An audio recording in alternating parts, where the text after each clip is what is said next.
Put that phone. Alexa, off.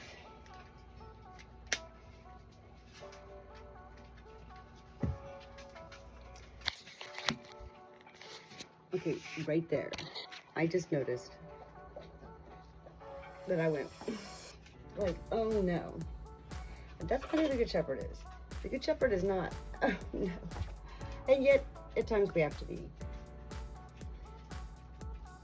Once I become aware of those moments, I immediately redirect to what can I do, okay?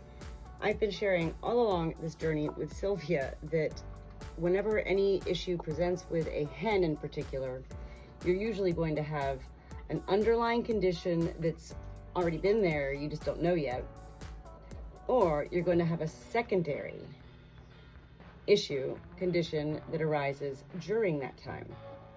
I was not thinking sauerkraut because I've been withholding food. But guess what? Remember, she got out last night. She slept outside all night. I don't know what she ate, but her crop was normal this morning. And yet,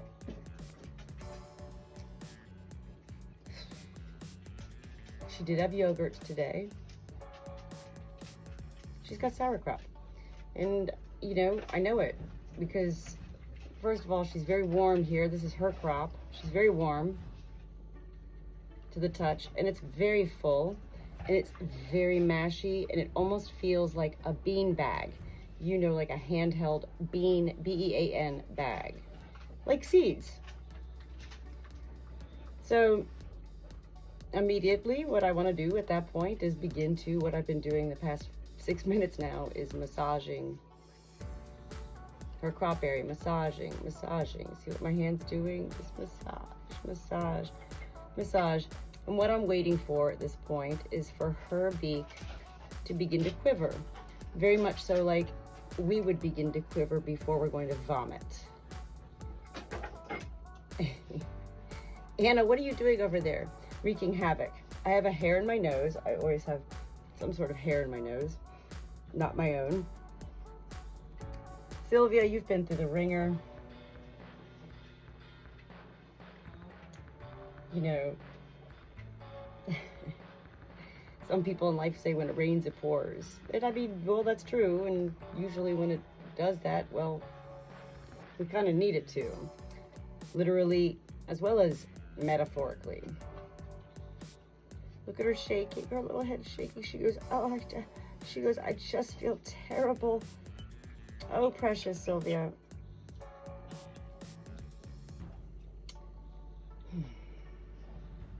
I'm going to do many things. I'm just pondering in thought right now, meandering, pondering. I've withheld the food. This is, I mean, but it's like the couple times I did give her the food. Well, it wasn't an issue then in the past week, but then today, day 7, 8, or 9, it has become an issue. These are things I learned from. Like, when anybody else brings me their hen and I say no food, I don't give them food. And I always kind of laugh because I'm like, well, they're not my bird. Sometimes our love, when it switches back into that gear with animals, to humanizing. Oh, she must be hungry. She's my Sylvia. Oh, Good Shepherd. Learn from these, not mistakes. Learn from these moments. When you tell somebody else to withhold food, withhold your own bird's food. I can feel her crop as I'm massaging here, already starting to go a little bit down. She's not really doing any of the quivering, but what I could try to do is see if, you know, I still have this hair in my nose. Oh my gosh. Aren't I hot? All right. What I'm going to try to do is what you can do, what you have to do anyway, but is sauerkraut indeed, is when she begins to, if she begins to, she needs to be upright so she doesn't aspirate and literally choke to death, drown to death, whatever you want to call it, on her own. vomit, which apparently is not called vomit. If she's going to do this, she's going to do it, you know, now. And so we're possibly now looking at 3 issues that I became aware of and have been treating for a week. Constipation. Day 7, day 8, now sauerkraut. Also, day 7, day 8, no egg has been laid. So we're looking at possibly number 3 issue, the becoming egg bound as well. This is why it's important, you know, for me to do whatever I've done that, you know, has helped my hens through this. I make no claims. I'm not a doctor. Don't know much about anything, but I sure do know a whole lot about a lot of things. What you think, huh? Is there anything there? I know you don't feel good, Sylvia. I know you don't feel good. You have anything you want to put up, huh?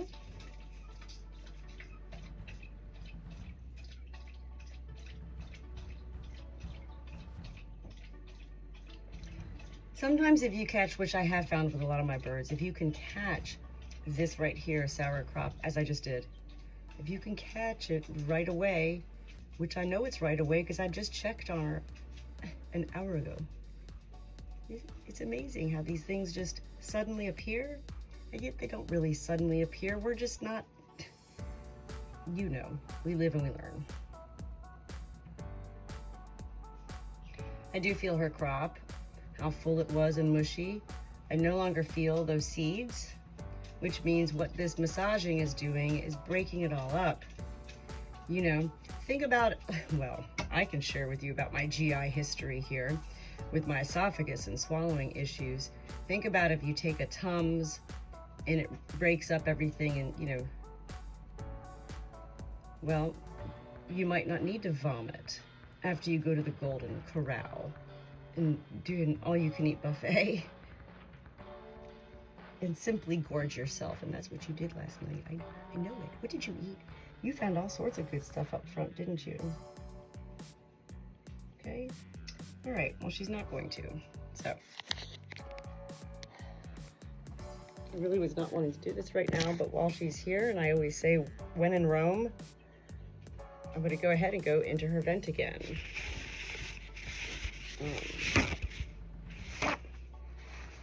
Sylvia, at this point, you already know the deal when you hear these paper towels start ripping. Okay, hold on, let me just, hold on.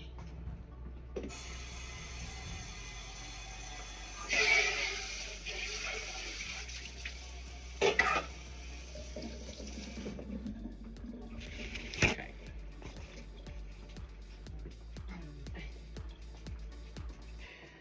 Oh Lord, it's hard to be humble. What are you two guys doing over there? What's everybody doing outside? So as she's back upright, I got my hand on both ends. Her crop is getting full again. It's kind of like the poop is pushing on that, you know, where her food is. Does that make sense? Very important to get this poop out. I am going to this evening, when I finally do come back in and have time, literally, I'm alone here, to give her an Epsom salt soak. I'm going to do that again. And in.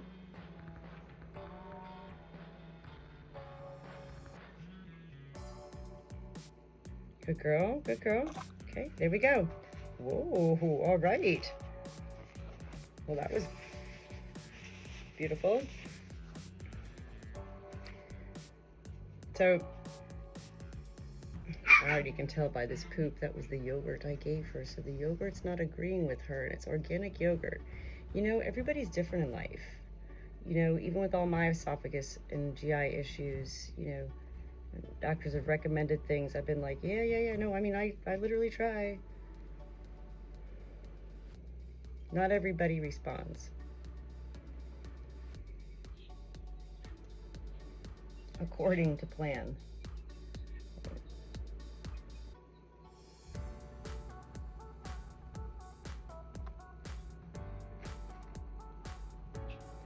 I don't feel any more poop in here. And there shouldn't be. This crop is filled back up again. So she's definitely gonna get a Epsom salt soak here in just about half an hour from now. And in the meantime, what I want her to do is walk around. Okay, pretty girl? I don't think that my hens consider them feeling violated. I mean, I remember when I was like 16, my first time going to the OBGYN, I felt violated, but that was because everybody told me I would feel that way, so that's what I felt. But then you have a baby, and at that point, so they don't feel violated. They're quite beautifully grateful hens and roosters. Whenever you help them, they're very knowing of what we do to try to help. So I'm gonna let you walk around for a little bit, Sylvia, while I finish cleaning up, okay? Let me get you down there right away. Good girl. She's such a good girl. Let me see if she walks. Good girl. What music do you want to hear? Do you want to hear something fun? Do you like just the regular, the light 70s? Alexa, can you play some music for Sylvia?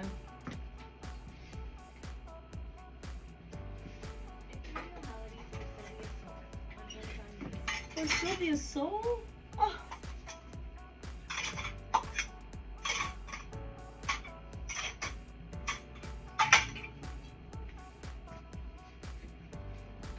That's so beautiful, Sylvia.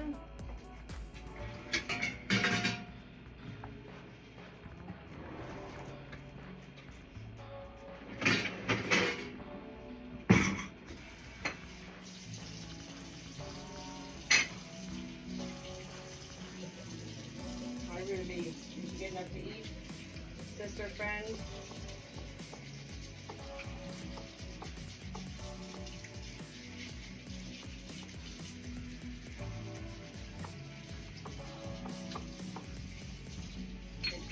Good girl. What you think, huh? You just don't feel good. I gotta take all your food away, honey. Oh, look at you. You've gotten yourself into quite the ruckus here, huh? It's good to see you walking around. I think that remains the worst part of it, is this constipation.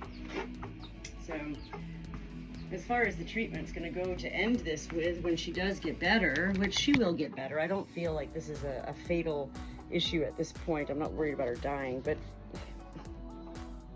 not even a doctor can know with any life. I have to get this issue resolved. No food, Good Shepherd. None. Zilch. Continue doing everything else I'm doing.